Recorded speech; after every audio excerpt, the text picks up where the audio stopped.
Hi, ready to get a little smarter? Do you know what this means? The first definition of hint. A suggestion or hint, either indirect or slight. For example, he has given no hint of his views. American pronunciation. Hint. Hint. Repeat the word after me. As you repeat the word, keep the definition in mind to train your brain to master it. Hint. Say. Hint.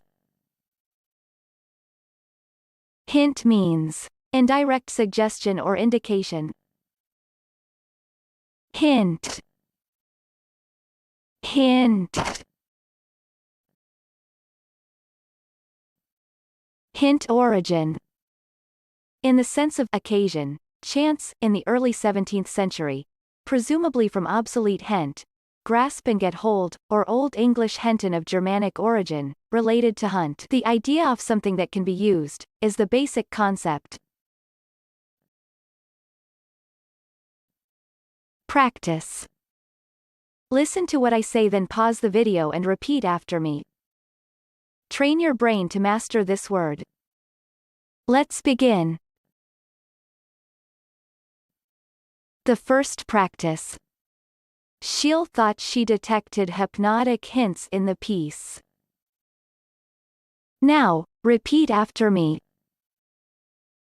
Sheil thought she detected hypnotic hints in the piece. The second practice. There was a hint from Burns that there can be too much information. Now, repeat after me. There was a hint from Burns that there can be too much information. Good job! Now you're way smarter. Subscribe right now and learn another new word every day.